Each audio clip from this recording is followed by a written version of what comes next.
All right. So you have the copies of the recitation, right? Yes, sir.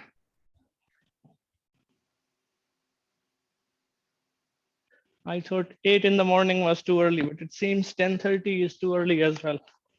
And it's Friday, I can understand. So the first problem we have is this x of t.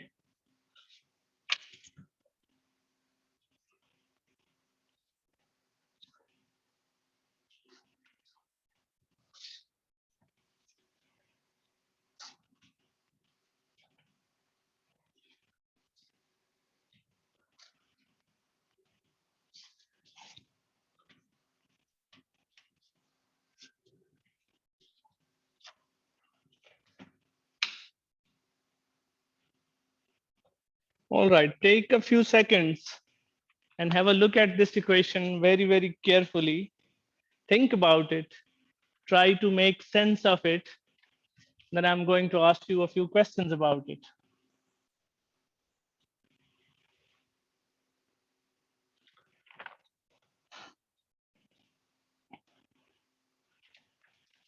Look at it.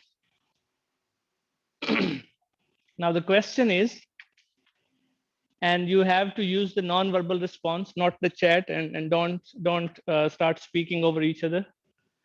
You have to use the yes no from the non-verbal response option, and you have to tell me, just looking at this is an object moving, and this is its position as a function of time.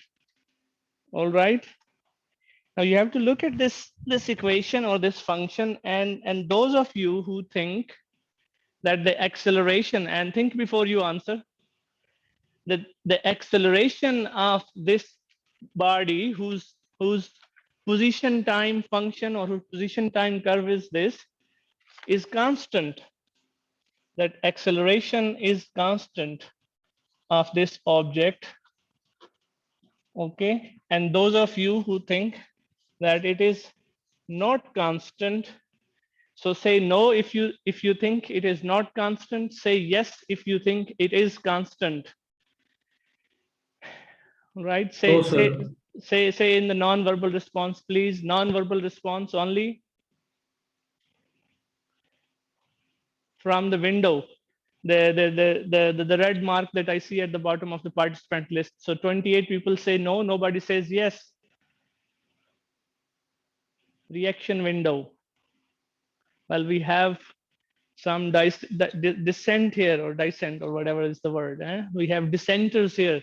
Who says yes? Unmute and please give us your reasoning.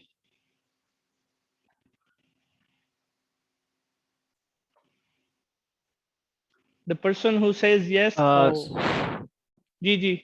Sir sir इसका जब double derivative लेंगे तो फिर sir constant आएगा 3.1 उसामा तो जा minus Usama 4.5 sir Usama Javed double derivative लें अपनी नोटबुक में और फिर बताएं मुझे कि क्या कांस्टेंट आता है. All right, that's very good actually. Thank you very much. You can now uncheck those votes. That's very good. In fact, that's the kind of understanding we need to have. That's indicates the usefulness of learning the use of calculus to describe and understand the problems of this. Now I have another question for you. Okay. The next question is that I have to find out, for example, several quantities about this object whose position time curve I have up here. Those of you who think that we can use the traditional equations of motion that we actually looked at a few lessons earlier, and you have studied them in your FSC and A levels, those of you think we can use those to calculate any properties about this, for example, velocity and acceleration, say yes. And those of you who think we cannot use those equations of motion, please say no in the second. So uncheck your earlier responses and redo it, please. And quickly. Okay. So we have one person at least who disagrees, and the majority seems to be on one side. They say that we can't use the equations of motion. All right. So, well, who disagrees? Can you please unmute and reason your answer? There is Acceleration properties constant. for yes, sir. One by Acceleration. one. I'm asking who disagrees with the majority answer.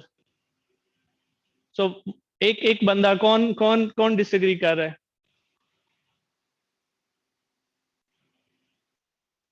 Ji Ahmad Faraz, please. Sir I think acceleration constant है तो हम equation of motion use कर सकते हैं. ठीक है, ये बिल्कुल पहले जवाब से consist, at least you are consistent, I give you that. अगर एक्सेलरेशन कांस्टेंट हो तो फिर इक्वेशंस ऑफ मोशन यूज कर सकते हैं, और अगर एक्सेलरेशन कांस्टेंट ना हो, which remains to be seen whether acceleration is constant or not, okay, then we cannot use the equations of motion. Okay, thank you very much for participating. I think that's very important, and that's very good either way, that we have a very clear understanding of the equations of motion. We can't use them if in a problem the acceleration is not constant, and we can use them if in a particular problem the acceleration is constant. Okay,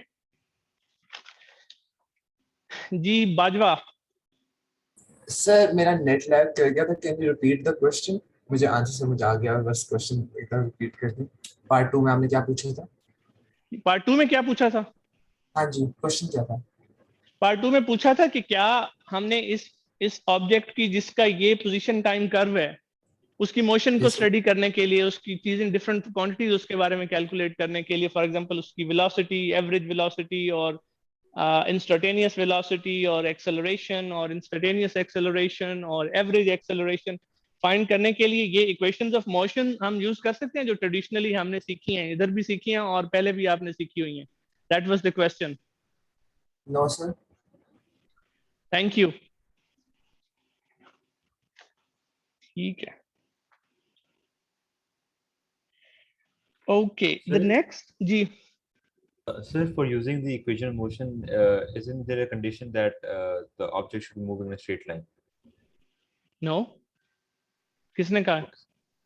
Sir, we studied in A-level math that there are 3 conditions that the acceleration should be No, constant. And it should they don't say it that the object should move in one dimension. I think the problem is that you're not, because you are not familiar with the concept of vector just yet, and that's why they restrict you to one dimension.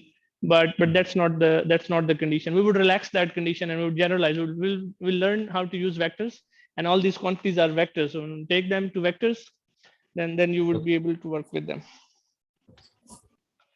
Okay. So this is very important. Then when we have look at, then the next thing I want you to is, I'm not going to do it here, to look at this and imagine a plot of this function. Okay. And if it is too complicated or if it is too hard to imagine, then use our very own glow script to plot it. Okay. There is an acceleration, there is either a change in velocity or change in direction. I don't understand what that comment means, but it's fine. So now the first question is, what are the instantaneous velocity and instantaneous acceleration? Do I really need to do that, or you guys are like super comfortable doing that already? It's just, it's It is fine, sir. in your recitation. What are the instantaneous velocity and instantaneous acceleration at t equal to 0? It is All fine, you sir. have to do, I'm not going to do it. All you have to do is take the derivative of this with respect to time. First, take that derivative. I can just take it for you. Let's say that would be 2.5 plus 3.1, no, that would be, sorry, 6.2, or let me just write it, 3.1 times 2 t minus, let's write here, minus 4.5 times 3 t squared, and then that's velocity, okay, as a function of time, and then take another derivative of this, right?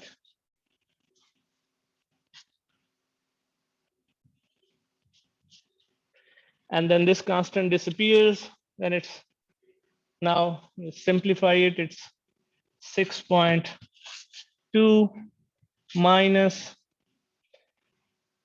what would be this answer? So I don't know, I'm not very good with numbers, so I leave that for you. And there is actually more, this 3 and 2 and t, okay? And that's acceleration as a function of time.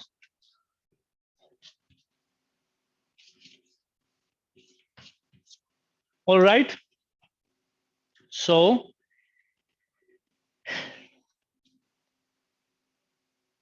we can go from position, one message is this, and we have been repeating this message so many times over the last 2 weeks. You can go from position to speed or velocity. We are not distinguishing between the two just yet. And then you can go from velocity to acceleration. But if you look at carefully all three answers, starting from this expression to this expression and to this expression, now you see that this derivative, apart from that it brings power here and there, in a polynomial graph, in a polynomial function like this, it seems to have an effect as if every step when we take a derivative, we are just dividing the whole expression with a t. But don't take that too literally. Don't start dividing expressions with t when you have to take a derivative. But this is what it looks like, that it is reducing the power of t or the independent variable in each of the steps. Okay, so you start with the maximum power in this expression of t is 3. You take one derivative, it becomes t2. You take second derivative, it becomes t1. And if you take a third derivative, then this t would disappear. It would become t0. That is how many of you, I believe, managed to guess that the acceleration in this case is not constant. Because you looked at the largest power in the polynomial, and that's of t, and you said, well, that's 3. You need 3 derivatives to make t disappear from the expression, while acceleration comes after just 2 derivatives. Okay? Yes, sir. अच्छा, तो अब समझ आ गई कि acceleration constant नहीं है, और without taking a derivative you can guess it by just looking at the expression. If you know how derivatives work and what connection derivative has, the acceleration has through derivatives with this curve. The second question now is obvious. We cannot use the equations of motion. So when we solve problems, or when you're given problems in homeworks or in an exam, that's what we are interested. That's how we want you to approach these problems, right? And this is a sample. This is an example. Now the rest is just trivial. I mean, just substitute the value of t equal to 0 here. You will get the instantaneous velocity at 0 time. Substitute the value of t equals to 2. You will get the velocity at t equal to 2 at that time, and 2 different times you will get the velocity. You will get the acceleration at 2 different times, and then calculating that would give you v instantaneous, of course, in numbers, v at 0 and v at 2 seconds, and then you will get acceleration at 0 and acceleration at 2. Okay, and then from here is very easy, that to calculate v average would be v at 2 minus v at 0 divided by the time interval delta t, which happens to be 2 seconds, okay? And then you get the v average, so you can do the numbers at home, and in a similar way, you can calculate the acceleration. All right?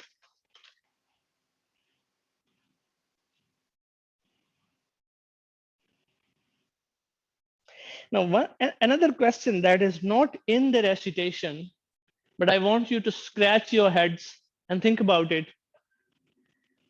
If I ask you at what time the position of this particle or the displacement of this object would be 0, how are you going to find the answer to that question?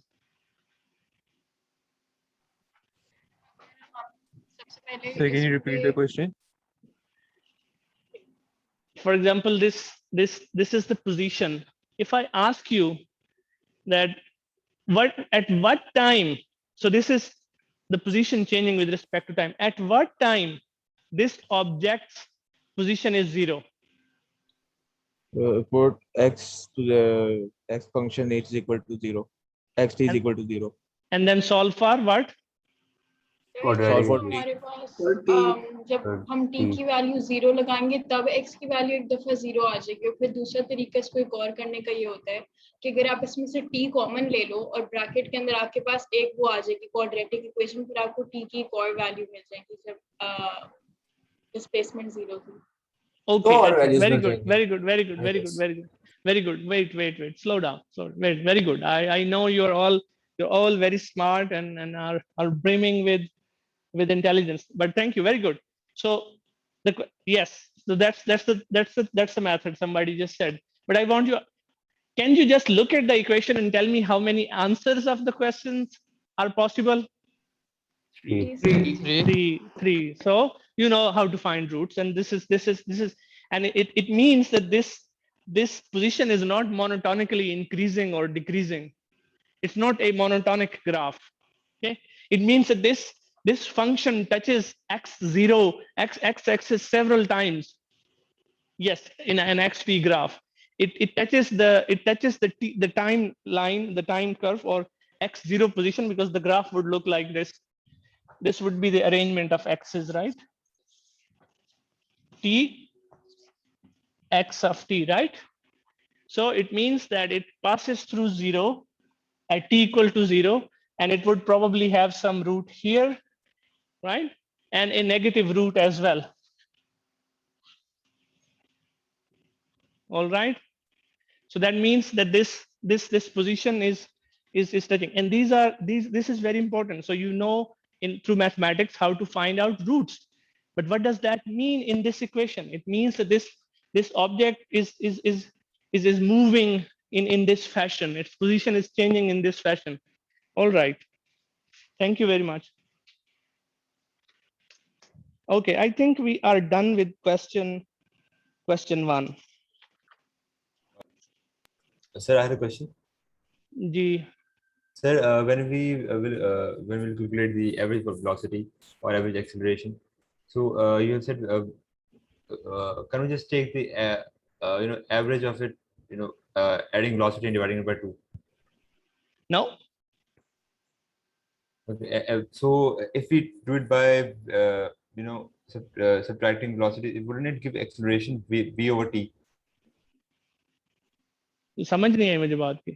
Sir जैसे आपने वहाँ पे लिखा हुआ ना कि velocity of 2.0 minus velocity at 0 divided by time, तो ये acceleration नहीं देगी, ये average velocity देगी। तो यहाँ ऐड नहीं करनी थी ऊपर। Okay, let me just quickly check. Probably you're right. So I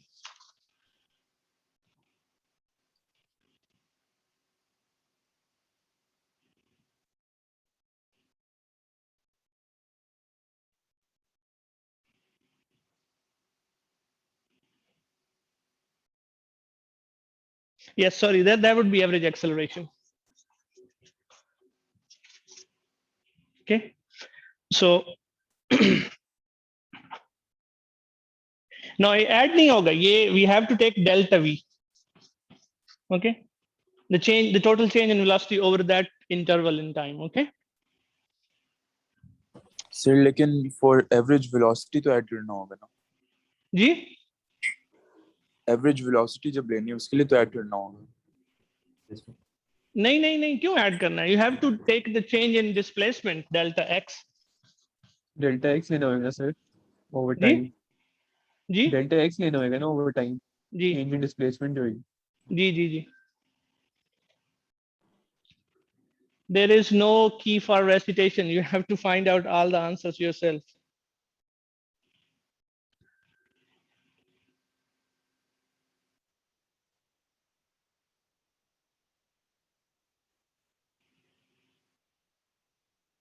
Okay. Question 2.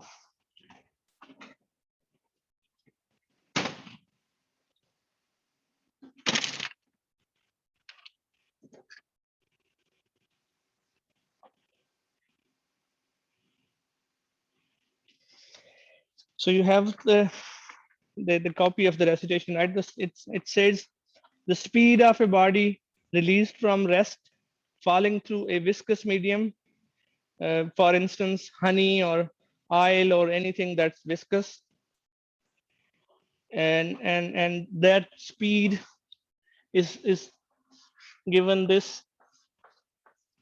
Its velocity as a function of time is given. G is the acceleration under gravity near the surface of Earth. Tau is another constant. Okay, plus G tau, another constant, exponent minus T over tau. Okay. First of all, just look at this equation again carefully. I'm going to ask you a few questions about it.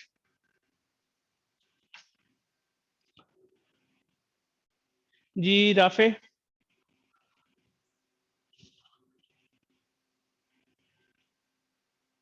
Sir कुछ नहीं, वो गलती से था, माजरत. चलें.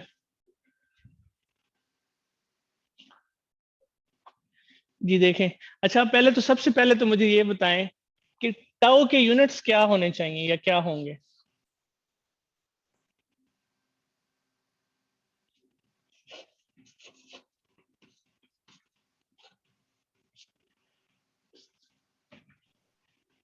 Second.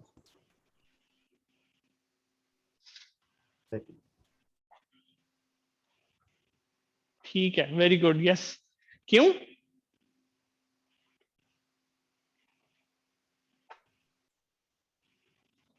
Sir वो second और सेकंड स्क्वायर कैंसिल होकर मीटर पर सेकंड आ जाएगा. Very good, because for equation to make sense, this constant has the same units as time, seconds. I'm asking this question whenever you're doing derivations or answering problems. It's rare that we are interested in the final numerical answer, although I would like you to get it as correctly as possibly you can. And the final answer, the numerical numbers, do help us make sense if the equation is sensible. For example, if you're calculating the speed of a bullet and it turns out to be larger than the speed of light, then there's something seriously wrong with your calculation, or you have discovered some new theoretical framework which predicts the matter objects can travel faster than the speed of light, and that's very rare. The probability of that is I don't know, very small, and so final numbers, the numerical numbers they are important, and we should pay attention to them. But most of the time, the more important aspect of doing physics is making sense of things. If looking at things and immediately be able to draw conclusions. For example, look at the equation, and these tests and these questions and these analyses and these critical critical view of equations helps us not lose track of things. It helps us that we are going in the right direction. So you can always, whenever you're working with equations, always, whenever in doubt, see if the dimensions are making sense, if the units are making sense, if the numbers are making sense, and that helps you get the correct answers. All right.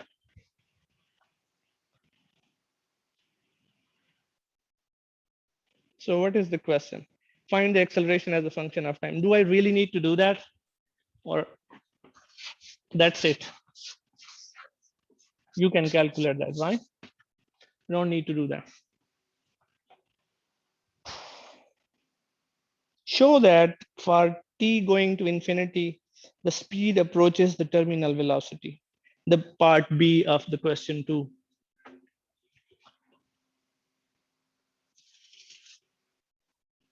So here is our equation.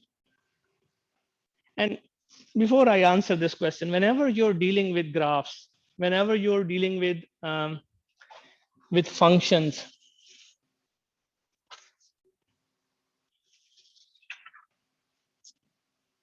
it is always useful to, for example, this is the function.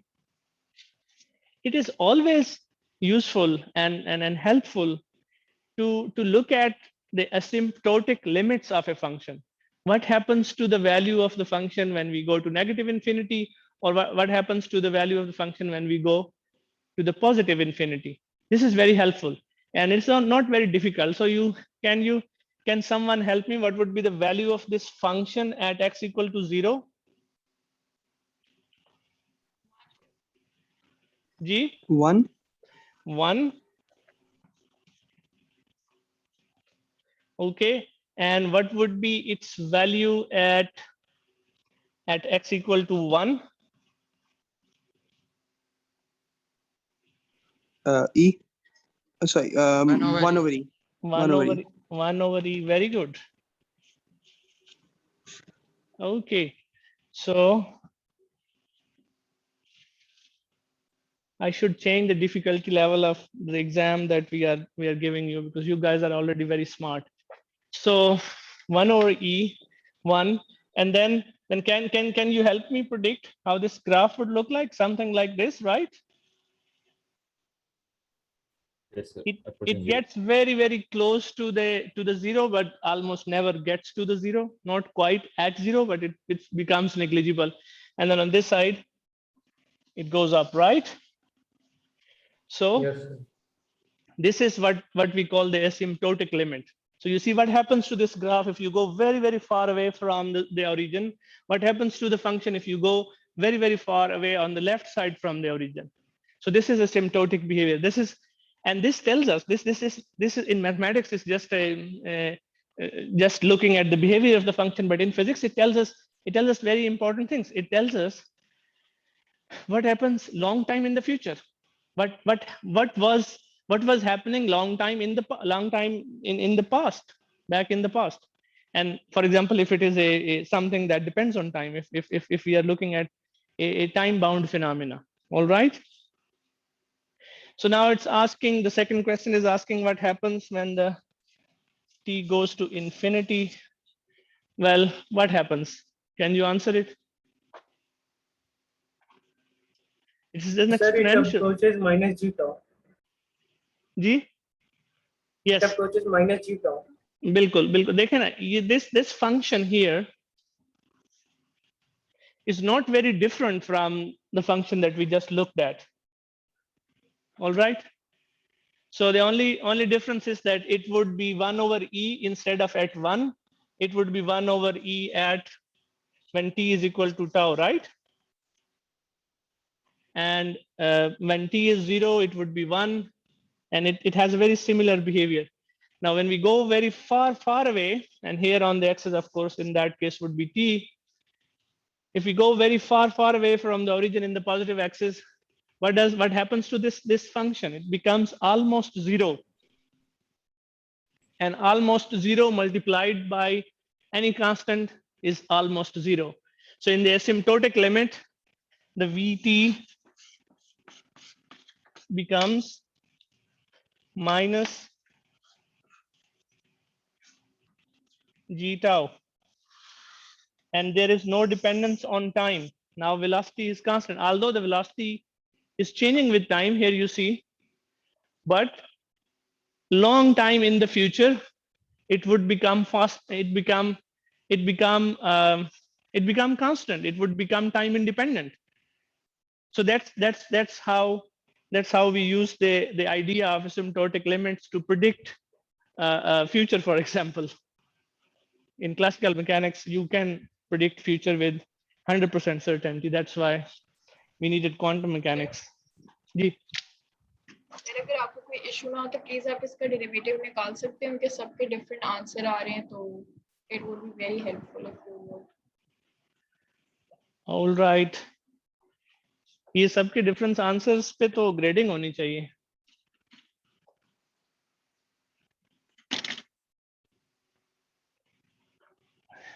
ये constant है तो इसका क्या derivative होगा with respect to t? Zero. Zero. ये constant है, function के साथ मल्टीप्लाई होगा, बाहर आ गया।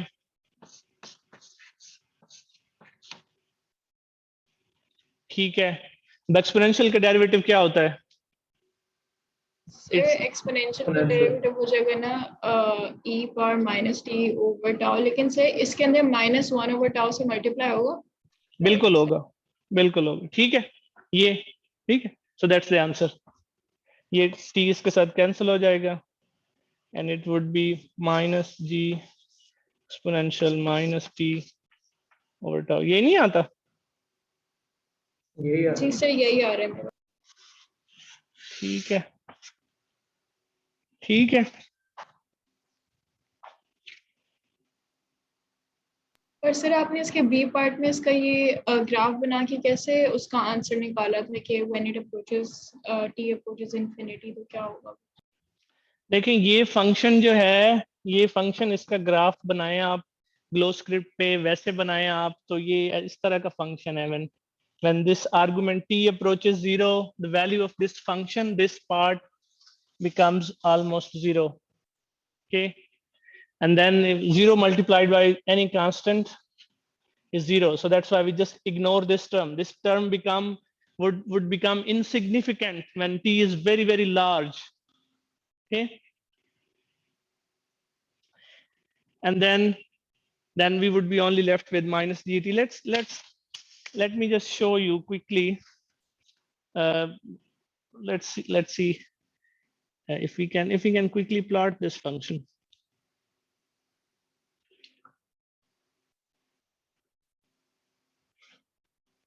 So I can't see which window is the browser.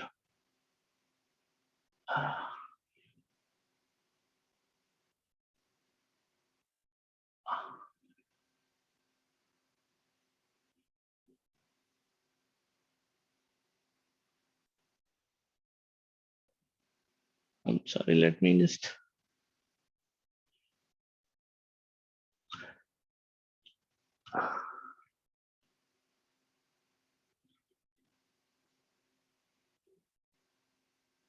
Oof.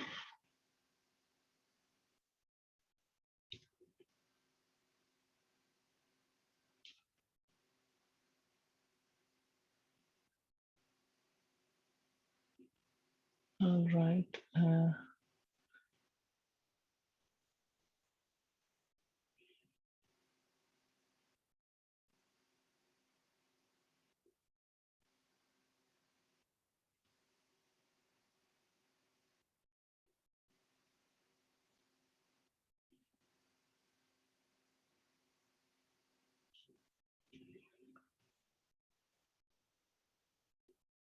Do you see the display or not yet? Do No, you see sir. the display now? Yes sir, Zambil खुला हुआ है। यार जम्बील तो खुला हुआ है लेकिन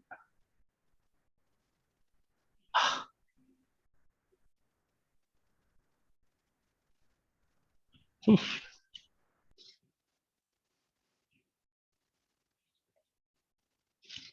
यार क्या मसला है? You share.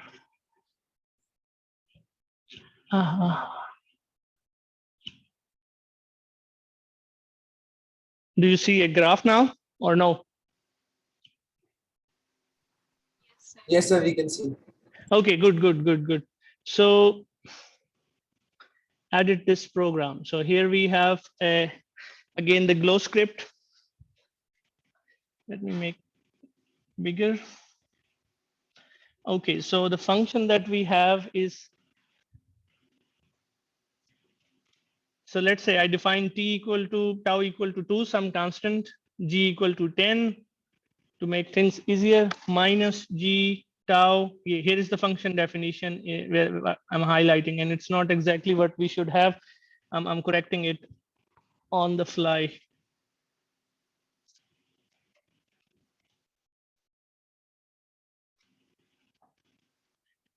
Minus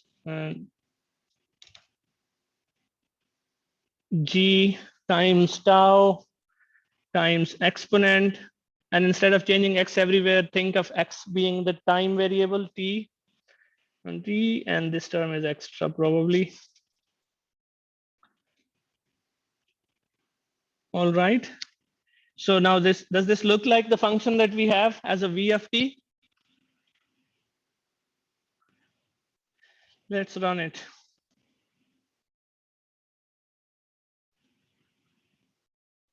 Now it should look different. No, let me see. Sir, the second term It's- has a positive sign, not negative. Yes, thank you. Yes, I noticed. Okay, so this is it. So you see this function? It starts somewhere very high at -5 here at the bottom. And as we approach 0, it actually approaches 0.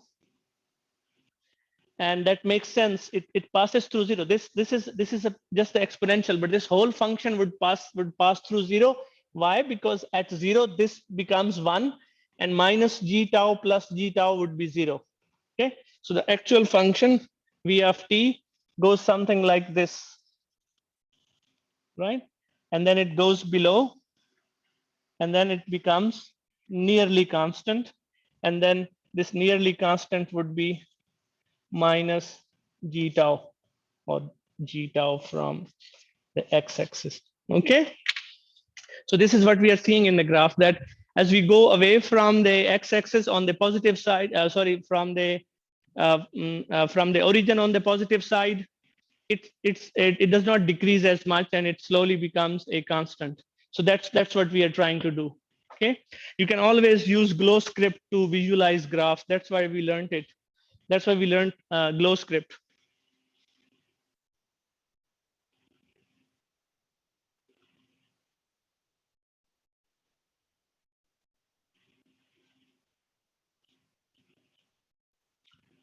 Okay, what do we have?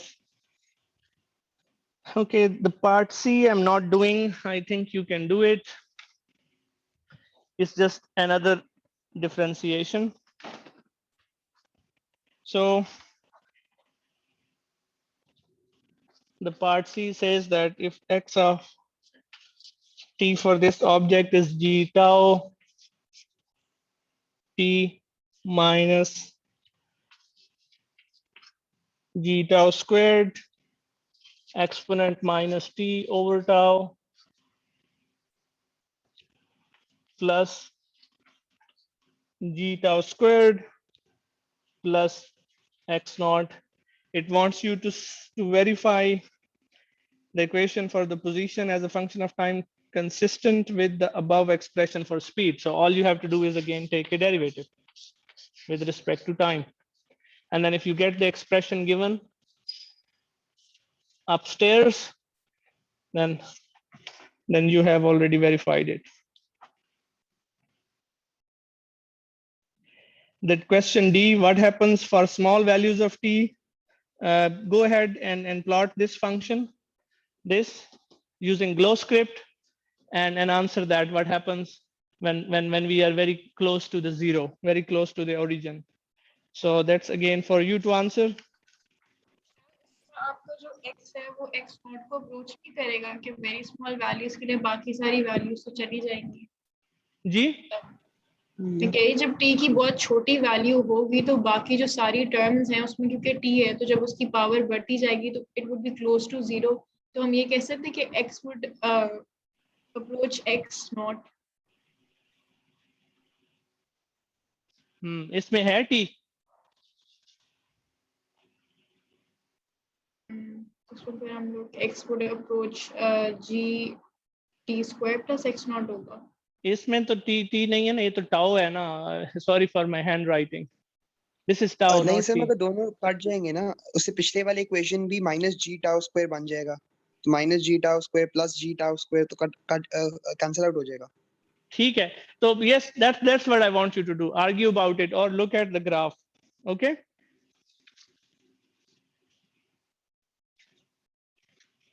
look, the best way is that if you solve it, compare your answer with your peers, or if you get an answer which doesn't look right, and so no, and let me say it another way.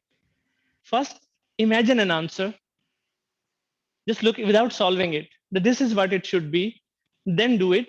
And then if it does not agree with what you are thinking, either you are thinking incorrectly or your approach is not correct. So you have to correct both of them. You have to be able to imagine what the solution would look like before solving it. So do it and then verify, and if there's still problems, then bring them and at one of our office hours or another recitations. Okay, what is the next question? So let's go to question 3.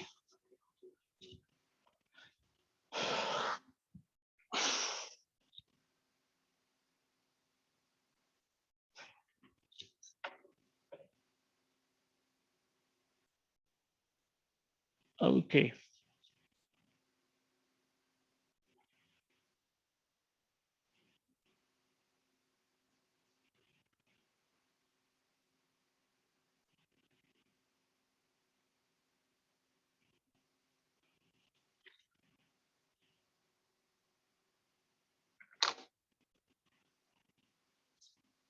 So can you please read question 3? It has a long statement and make sense of the physical situation.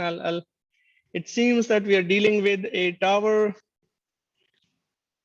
of height 350 meters.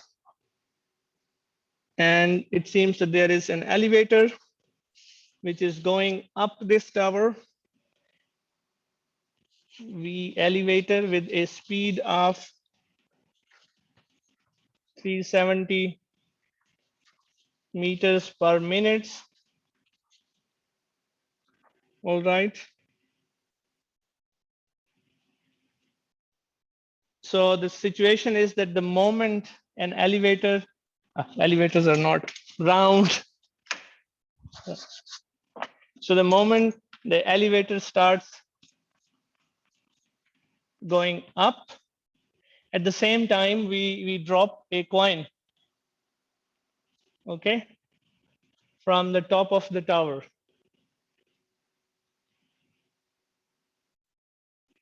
The question is, plot the position of elevator and the penny as a function of time. Okay, so that's our question. We need to plot the x of t of elevator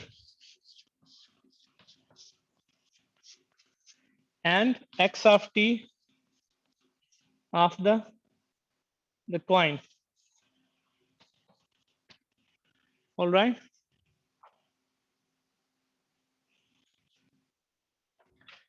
So whenever you have a situation like this, it's very important that you make sense of the axis. You choose an appropriate coordinate system, conventions, and then think of the problem consistently in that framework. So let's say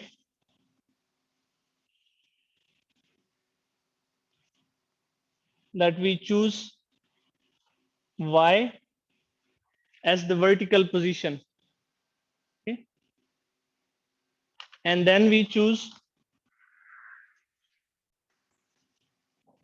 Of course, here we don't have much freedom. The independent axis is time. It has to be. That's the independent variable here. All right. And now we have to choose a zero somewhere. We have two problems, or a composite problem where two systems or two objects are starting their motion at two different places. Okay. So we have to set a reference. We can either take the position of the coin equal to 0. Okay. And then this would be then minus 330. This position would be then minus 335 meters, the position of the elevator. Or we can do it the other way around. We can take the position of the elevator at 0. We can choose the 0 here at the surface of Earth. And then this would be the position of this would be the coin would be initial position 335 meters. So let's make it simpler. Let's keep this elevator starting at 0. Let's take this as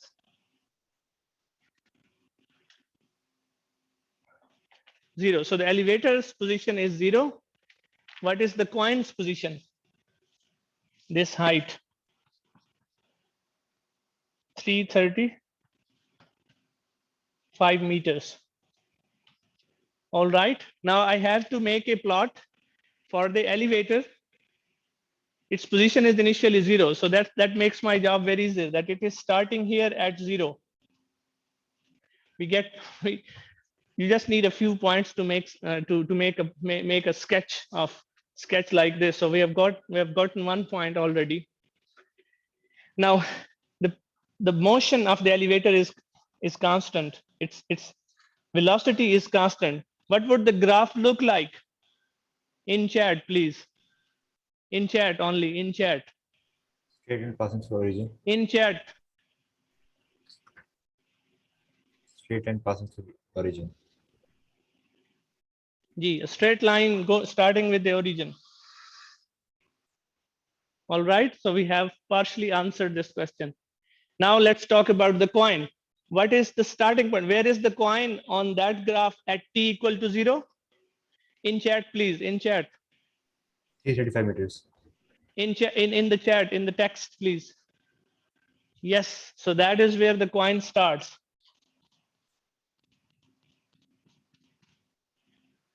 Okay, so we have 1 point for the coin as well. Now, coin is falling under gravity, falling freely. So what would the graph look like without solving, without doing any equations? Can someone answer? A curve. Well, there are billions of times of curves. You need to be a bit more specific. The happy face curve. In chat, please, in chat, in the text. So I can't hear you all simultaneously. Parabolic curve. More answers. Yes, could be quadratic. And going which way? Well, quadratic. Like this.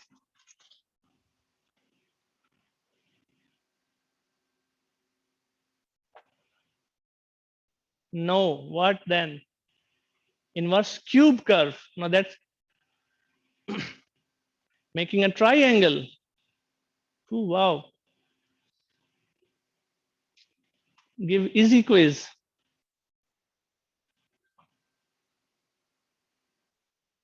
Curve with increasing gradient, curve going downwards. So if look at this, if this is the position, and if it is 335, which direction the object is going? It's going downwards. It's falling. So the position must decrease. And some of you have already answered that it must decrease parabolically. So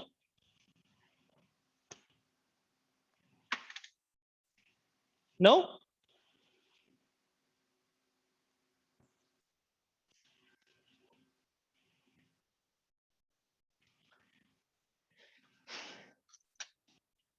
And so this is what it would look like. But another point that confuses students when you are dealing with problems like this, or when you're dealing with problem where something is thrown upwards and then brought down. See, that's why I didn't become a cricketer. So so if you throw an object upwards and then it goes down and then it falls back, you're always confused when to take the acceleration positive, when to take the acceleration negative. This choice of the proper axis helps you choose that. Okay, it helps you once you fix the axis. If you are going in the positive direction of the x-axis, you take the acceleration. It's actually not the acceleration that becomes positive or negative. Acceleration is a negative quantity. Okay, sorry, a vector quantity, and it can be, if you're going in the positive direction, then it's positive. If you're going in the negative direction, then it's negative. It's so this should help you. Okay,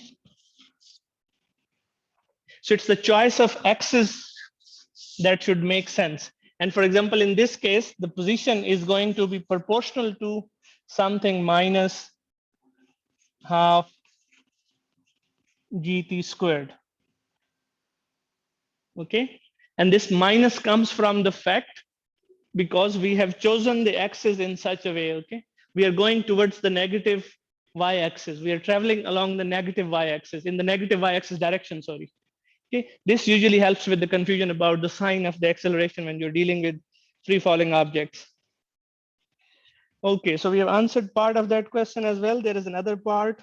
Plot the position of the elevator and the penny as a function of time. At what height does the elevator meet penny?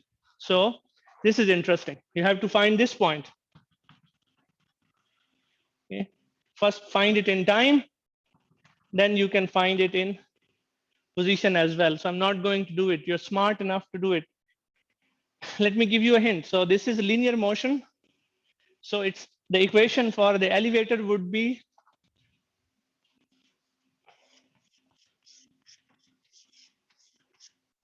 Vt. Okay, and the equation for the coin would be something like this. Now you have two equations and you have one variable to find. Okay, and that variable is t. So solve for t and then find out the height yourself.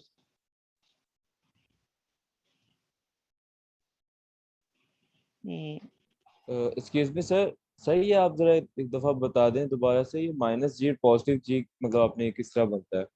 कि मेरे लिहाज से तो नीचे positive है। ये नीचे ऊपर का इससे साथ ताल्लुक नहीं है। इस बात का ताल्लुक है कि आपने जब एक दफा कोऑर्डिनेट डिसाइड कर लिए हैं ना, ठीक है, अब ये y है पोजीशन, ठीक है, it's positive in this direction because मैंने एक्सेस ऐसी चीज चूज की है, और ये नेगेटिव है नीचे की तरफ, ये नेगेटिव y एक्सेस है, ठीक है, नेगेटिव y है इधर और ये पॉजिटिव है, ठीक है। अब इसको रीजन कैसे कर सकते हैं? ऐसे रीजन कर सकते हैं कि अगर आप यहां से यहां जा रहे हैं, ठीक है, तो क्या ये लेट्स से you are going from y1 to y2, okay, going from y1 to y2, so your change in position is y2 minus y1, and change in time of course is always positive, right? So that would be your velocity. All right, so which number is bigger here according to this? Y, and y1 is smaller, so the answer would be always positive in this case. Okay, but let's reverse the situation. If you are falling, you start from, if the object is going downwards and you're still interested in these 2 points, then y would be, then the final point, sorry, then you have to reverse the points.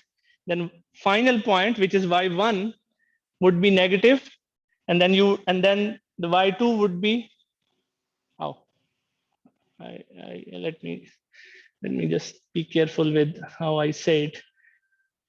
So anyway, the point is that if you reverse the situation, once you fix the axis, because this is always a smaller number and this is a bigger number, so when you subtract a bigger number from a smaller number, when the situation is reversed, then you are going to get a negative answer, and this sign would indicate that the object is moving upwards, has a positive velocity, or the direction of the velocity is upwards, and negative would means that its direction is downwards.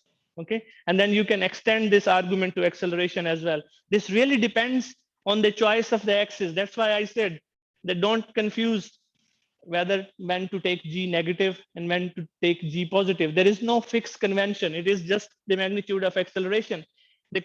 The sign really becomes significant and important once you choose a coordinate system. Okay, if you choose a coordinate system in which you say this is time and this is positive x-axis and this is negative y-axis, sorry. Then of course, when an object is falling, if you invert the axis, then when the object is falling, its acceleration would be positive. When it is going upwards, its acceleration would be negative. Since the acceleration is always defined in the coordinate system, is a function of the position or time rate of change of the position. And the position in this axis always decreases when you fall and increases when you go up. It's a double derivative of that. The double derivative would always be negative for a falling object, and it would always be positive for a going object once you fix the axis. It's a very good question, okay? A lot of people get confused with this. So once you choose and fix the choice of the axis, then your acceleration gets a sign. All right. So I think it's time to end here. A stone is released from the balloon that is descending at a constant speed. This is very easy. You can do it. And the diagram shows a velocity time graph for a car moving in the straight line at point P. The car must be, well, these are very easy. So, जी. Question 4 के अंदर उन्होंने कहा है कि वो constant speed पे जा रहे हैं और कोई एयर रेजिस्टेंस नहीं है, तो उसकी स्पीड क्या होगी 20 सेकंड बाद? तो अगर उसमें कोई एयर रेजिस्टेंस नहीं है तो फिर उसकी स्पीड तो सेम ही नहीं रहेगी। एक मिनट जी, क्वेश्चन 4 है कहाँ पे? अच्छा, ये सारा it's all part of the question 4. A stone is released from a balloon that is descending at constant speed of, the constant speed is of the balloon, not the stone. It can't be once it is released. देखिए ना, सोचें थोड़ा इसको. Balloon नीचे आ रहा है और उसमें से फिर आपने कुछ फेंका है, वो बैलून की स्पीड है. So by extension that would become the initial speed of the stone. अगर आप स्टोन को, मुझे नहीं पता हवा में आप कैसे स्टेशनरी हो सकते हैं, but let's say you have a zeppelin or a balloon that is maintaining its height, and then you drop something. The initial speed of whatever you drop or the stone would be 0. But if that balloon is descending at 10 meters per second and you drop something, the two situations are different, and that's what it's trying to say. All right.